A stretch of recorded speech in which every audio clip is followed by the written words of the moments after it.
नमस्कार, यूपी तक में आपका स्वागत है। मैं हूं कुमार अभिषेक और हम हाजिर हैं सुबह की सुर्खियां लेकर। जी हां, वो सुर्खियां जो आज दिन भर चर्चा में रहने वाली हैं, वो सुर्खियां जिनसे आपका हो सकता है सरोकार, और वो सुर्खियां जो बनी हैं अखबारों की सुर्खियां। तो जान लीजिए क्या है सुबह की खबरों की सुर्खियां। तो सुर्खियों में आज हम बात करेंगे कैसे छांगुर बाबा की कलई खुल रही है, योगी बाबा छांगुर बाबा पर गरज रहे हैं, और कैसे एक के बाद एक छांगुर बाबा पर खुलती परतों ने ये बेनकाब किया है कि बलरामपुर से लेकर पूरे यूपी नेपाल बॉर्डर और महाराष्ट्र तक धर्मांतरण का जाल फैला हुआ था। क्या कर रहे हैं मुख्यमंत्री योगी आदित्यनाथ इस पूरे मामले में, और कैसे इसमें अब दावा गैंग भी जुड़ गया है, यानी कि वो गैंग जो इस्लाम की दावत देता है, क्या वो भी इससे जुड़ा हुआ था, हम ये समझेंगे। इसके अलावा कैसे एक कुर्सी पर दो दो सीएमओ बैठ गए। कानपुर में सीएमओ हटाए गए, दूसरे लाए गए, अदालत ने दोबारा से पुराने सीएमओ को बहाल कर दिया, तो कुर्सी की लड़ाई कैसे छिड़ गई है। कितनी इंटरेस्टिंग है ये लड़ाई। तस्वीरों के साथ हम आपको ये खबर दिखाएंगे। और आखिर में कांवड़ यात्रा को लेकर क्या है तैयारी, और कैसे संभल में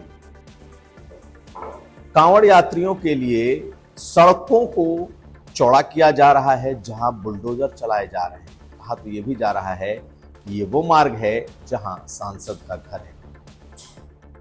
तो ये खबरें सुबह की सुर्खियों में, जानिए तफसील से। तो सबसे पहले बात मुख्यमंत्री योगी आदित्यनाथ के तेवर और गुस्से।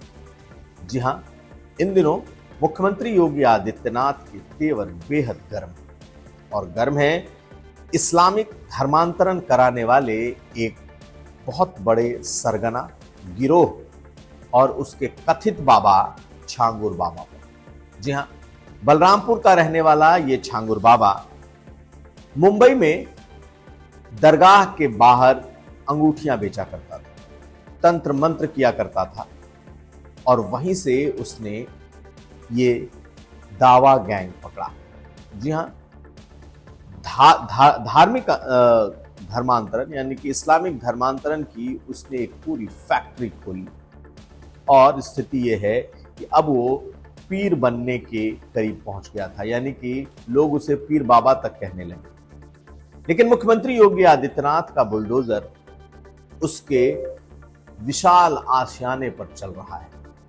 पिछले 2 दिनों से बुलडोजर बलरामपुर में गरज रहा है, जहां 3 बीघे में बनी हुई उसकी विशाल कोठी, एक भव्य कोठी को लगभग जमींदोज कर दिया गया है।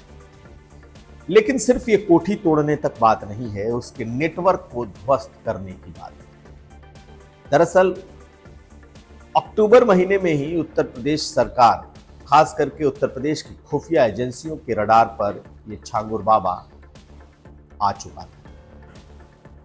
इसने अभी तक की जानकारी के मुताबिक हजारों लोगों का धर्म परिवर्तन कराया और उन्हें मुसलमान बना चुका है। लेकिन बड़ी तादाद इसमें महिलाओं की है, ज्यादातर ऐसी महिलाएं जो निसंतान हैं, विधवा परित्यक्ता महिलाएं हैं, या जिन्हें अपने घरों में या फिर असहाय महिलाएं रही हैं, इन्हें ये अपना निशाना बनाता रहा। निसंतान दंपतियों को वो निशाना बनाता रहा, और जैसे ही उसकी अंगूठी दी गई अंगूठी से या फिर उसके दिए गए उसके किए गए जो पूजा पाठ हैं उससे अगर किसी को बच्चे हो जाते, फिर वो उन्हें इस्लाम की तरफ ले आता। शुरुआत से ही इसके काम करने का तरीका ये था, लेकिन धीरे धीरे उसका नेटवर्क फैलता गया। जिसे भी वो इस्लाम में लाता, बाकायदा उसके धर्मांतरण का सर्टिफिकेट यूएई के एक बड़े इस्लामिक सेंटर से मंगाता था। पहले इसने तकरीबन 16-17 साल पहले इसने एक सिंधी परिवार, नवीन और नीतू रोहरा को मुंबई में इसने अपने झांसे में लिया, जहां इस निसंतान दंपत्ति को जब एक बेटी हुई, उसके बाद से उस परिवार ने इसका दामन थाम लिया, इसका भक्त हो गया और उसने इस्लाम कबूल कर लिया और यहीं से इसका ये धंधा चल पड़ा। कहा तो ये भी जा रहा है कि इसके कई अनुयायी, कई रिश्तेदार पूरी तरीके से दावा गैंग चलाना शुरू करने जा रहे हैं, यानी कि भारत नेपाल सीमा पर इस्लाम की दावत देने का केंद्र खोलने वाले। योगी सरकार में ये खुलेआम नहीं हो पा रहा था, इसलिए इस कार्यक्रम को दूसरे तरीके से अंजाम दिया जा रहा था। अलग अलग जगहों पर इसके कार्यक्रम आयोजित किए जा रहे थे। उत्तर प्रदेश में एटीएस की सूत्रों के माने तो 2 साल पहले आजमगढ़ में भी एक ऐसे ही केंद्र और खासकर इसके अनुयायियों का ये एक केंद्र पकड़ा भी गया था, जहां पर ये धर्मांतरण की रैकेट चलाता था। और धीरे धीरे ये खुफिया एजेंसियों के रडार पर आया कि बलरामपुर में बैठकर ये उत्तर प्रदेश और नेपाल सीमा पर बड़ी तादाद में लोगों को कन्वर्ट कर रहा है। इसके पास सैकड़ों करोड़ की संपत्ति जुट गई। यहां तक कि कहा तो यह जा रहा है कि इसके कमरे में स्वास्थ्यवर्धक और सेक्स वर्धक दवाएं तक मिली हैं। आपको बताएं कि 7 दिन की रिमांड पर फिलहाल एटीएस को अदालत ने सौंपने का आदेश दे दिया है, जिसमें छांगुर बाबा और उसकी पहली डिसाइपल जो उसकी भक्त बनी, इस्लाम जिसने ग्रहण किया, नीतू रोहरा उर्फ तसरीम,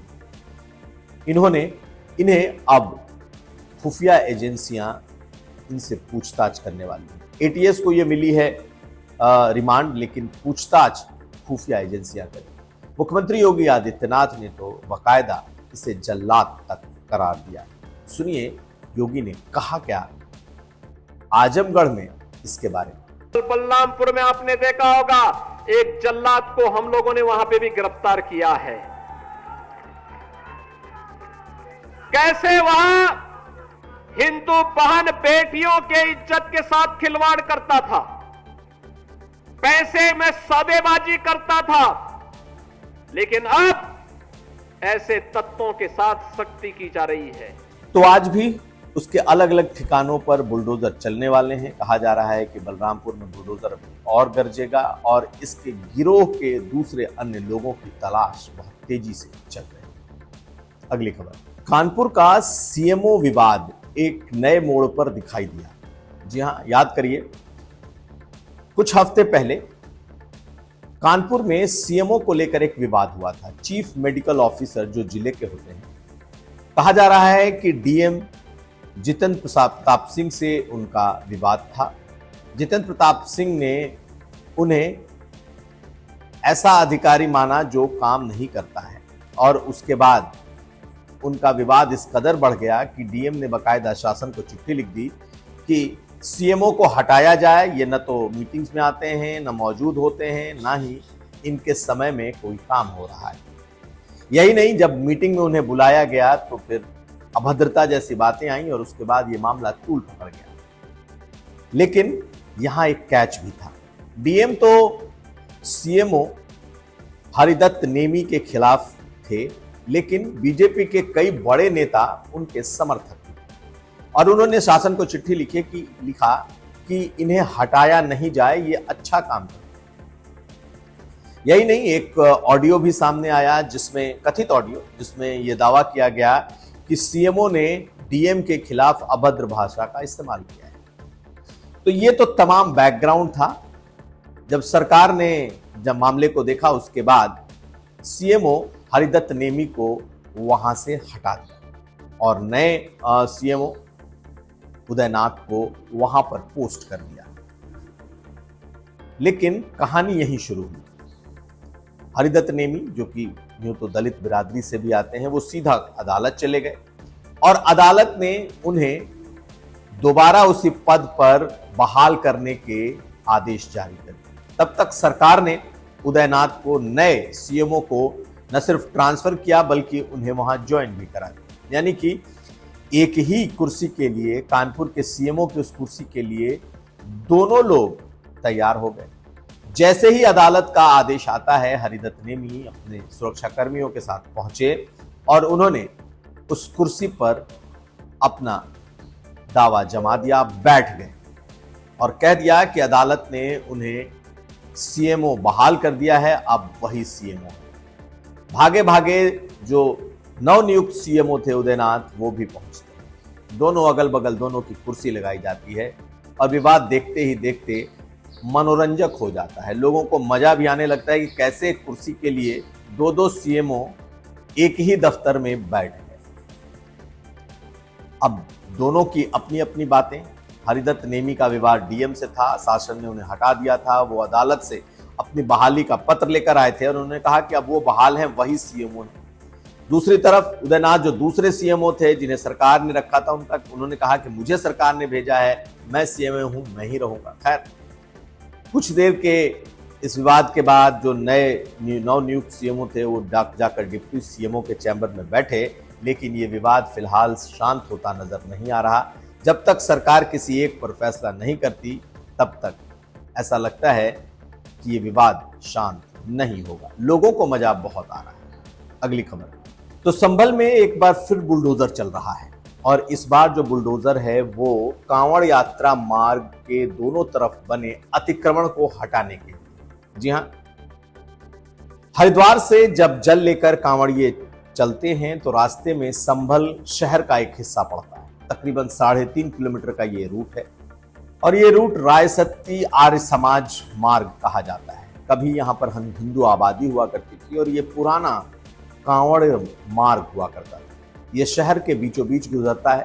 3.5 किलोमीटर का ये स्ट्रेच है और इस मार्ग पर अब सरकार की तरफ से बुलडोजर चला करके कांवड़ यात्रा लेकर चलने वाले जो भक्त हैं उनके लिए दोनों तरफ चौड़ीकरण किया गया है। यानी कि घरों को नहीं तोड़ा गया, लेकिन जिन लोगों ने सड़क को इंक्रोच कर लिया, अपनी सीढ़ियां बना दी, अपने नाले के ऊपर जाल रख लिए, शेड निकाला, ऐसे अतिक्रमण को तोड़ा गया। और ये तकरीबन 3.5 किलोमीटर का जो स्ट्रेच है संभल में, ये आर्य समाज मार्ग के तौर पर भी जाना जाता रहा है। कहा जाता है कि कभी यहाँ पर हिंदुओं की बड़ी आबादी हुआ करती थी, लेकिन धीरे धीरे इस इलाके से लोग पलायन कर गए। और यहीं पर सांसद बर्क का घर है और बर्क के सामने, घर के सामने से ये कांवड़ मार्ग गुजरता है। ऐसे में बकायदा बुलडोजर चलाकर, बकायदा अतिक्रमण हटाकर इसे साफ किया गया है। आप इन तस्वीरों को देखेंगे तो आपको अंदाजा लग जाएगा कि किस तरीके से उत्तर प्रदेश में इस वक्त बुलडोजर एक्शन अलग अलग जगहों पर चल रहा है, चाहे वो कांवड़ मार्ग हो या फिर छांगुर बाबा का विशाल नेटवर्क। तो अखबारों ने भी इन्हें अपने यहां सुर्खियां दी हैं। आज की खबरों में, सुर्खियों में इतना ही। हम कल फिर सुर्खियों के साथ हाजिर होंगे। तब तक आप हमें दीजिए इजाजत। देखते रहिए यूपी तक। अगर वीडियो अच्छा लगे तो लाइक करें, शेयर करें, यूपी तक को सब्सक्राइब करें। धन्यवाद।